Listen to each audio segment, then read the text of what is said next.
João, pediram para você tratar dessa questão do avião do Maduro, informação veiculada ontem pela Oeste. João. Os Estados Unidos apreenderam o avião presidencial do ditador Nicolás Maduro na República Dominicana, argumentando que sua aquisição violava as sanções econômicas impostas à Venezuela. A aeronave foi levada para a Flórida ainda ontem, segunda-feira, conforme informações de duas autoridades norte-americanas ao canal CNN. Este incidente agrava ainda mais as relações já tensas entre os dois países. O avião, comparado ao Air Force One americano, era usado por Maduro em visitas oficiais. Uma autoridade norte-americana declarou à CNN que a ação envia uma mensagem até o topo. Abre aspas. A apreensão de um avião de chefe de Estado estrangeiro é inédita em matéria penal. Estamos enviando aqui uma mensagem clara de que ninguém está acima da lei, ninguém está acima do alcance das sanções dos Estados Unidos. Fecha aspas. A CNN entrou em contato com o Departamento de Segurança Interna, o Departamento de Justiça e o Departamento de Estado para obter comentários. A situação na Venezuela tem repercussões na política dos Estados Unidos, com a fuga de milhões de venezuelanos do país, muitos migrando para a fronteira entre os Estados Unidos e o México.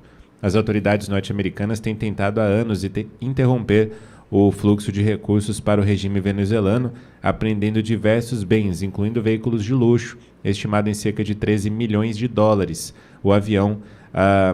Esse avião esteve na República Dominicana nos últimos meses, o que proporcionou a oportunidade para sua apreensão. Pitório. Cláudio, e onde entra o Musk e a fala dele com relação ao Lula voar de avião comercial? É apontando o seguinte risco que o governo brasileiro sofre. Os Estados Unidos têm leis que protegem as empresas americanas e que também obrigam as empresas americanas a seguir códigos de conduta, compliance. Então, as denúncias podem e devem ser feitas pelas empresas, e o Elon Musk tem ascendência, tem importância sobre várias empresas, elas podem denunciar para o governo americano, exigindo medidas judiciais do governo americano em todas as esferas, inclusive reconhecer que o governo brasileiro praticou abuso de autoridade contra empresas americanas. Isso pode acontecer oficialmente. E ao fazer isso oficialmente, nós temos a possibilidade de um processo, devido ao processo legal nos Estados Unidos, com ampla defesa e contraditória, inclusive do governo brasileiro, do Brasil ser condenado do jeito que o Maduro está sendo condenado em situações, e pode falar, então o Brasil tem que ressarcir isso daí, tem que reparar o dano causado. E o Elon Musk vai entrar sim, porque ele tem 22 milhões de clientes no X, isso gera uma movimentação grande. Lembrando o seguinte, há uma coisa a ser ponderada. Quando o ministro Alexandre de Moraes soltou a decisão dele sobre essa questão do X, ele citou o CNPJ das empresas no Brasil. Se existe CNPJ das empresas, é Cadastro Nacional de Pessoas Jurídicas. Se existe o Cadastro Nacional de Pessoa Jurídica, é uma empresa brasileira no Brasil. Não é uma empresa estrangeira no Brasil. Eu, por exemplo, como advogado, viro e volta tendo situações de empresas que estão com problemas societários ou administrativos e estão há 1 mês, 2 meses, 1 ano, 2 anos, 5 anos, sem devida representação legal. Então existe procedimento para fazer isso. Mas ninguém vai lá e fecha a empresa, ninguém destrói a empresa, ninguém vai e manda prender quem vai. Vou dar um exemplo super simples.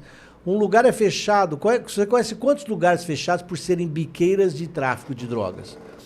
Poucas empresas que atuam com isso, e são várias que atuam com isso, são fechadas. Imagina, além de fechar essa empresa que mexe com tráfico de drogas, e fechar por causa disso, o juiz ainda sentenciasse. E todo aquele que usar de subterfúgio para comprar drogas toma uma multa. Isso não existe no direito brasileiro, isso não existe em nenhum lugar. São invenções, só que as invenções, quando são produzidas por um ministro do STF, do Supremo Tribunal Federal, e depois validadas por outros, se tornam no Brasil jurisprudência, se tornam no Brasil precedentes. Meu irmão, o país vai virar uma bagunça, porque daqui a pouco juízes pelo país inteiro vão usar esse precedente e começar a meter cacetada. E tem juiz no Brasil, como tem Ministério Público no Brasil, como tem advogado no Brasil, que é tão sem bom senso quanto essas decisões estão sendo feitas. Só que lá são feitas em Brasília por interesses políticos. E quando isso afetar interesses econômicos e começar a fechar empresas pelas cidades usando esse precedente? Por isso que os investidores vão começar a ir embora. Não dá para investir num país que vira uma bagunça dessa. Cláudio, o Duval está atrasado, você precisa sair, né? Eu preciso. Então, Não espere Duval, não, está atrasado. Perfeito. E posso atrapalhar a tua agenda. Perfeito. Então, Até quinta, eu ia Cláudio. ficar para participar porque quando a gente pega, por exemplo, como advogado, para cobrar alguém que não paga, a gente pede até o bloqueio de parte da aposentadoria. Isso a gente consegue na justiça. O juiz determina, dentro do devido processo legal.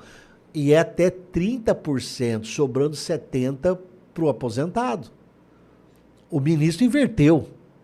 Não, Mas como se estivesse fazendo caridade, né? Então, eu vou começar daqui a pouco a usar nas minhas petições, porque o cidadão não paga a pensão alimentícia, eu vou começar a virar e falar, seguindo o precedente do ministro Alexandre de Moraes, requeiro 70% para pagar a pensão alimentícia da criança que precisa e 30% para o cidadão. Olha o que o ministro está fazendo, gente. Vai afetar tudo que é processo no país. É uma insanidade para nós somos o direito, Alexandre. Bom, é um direito paralelo.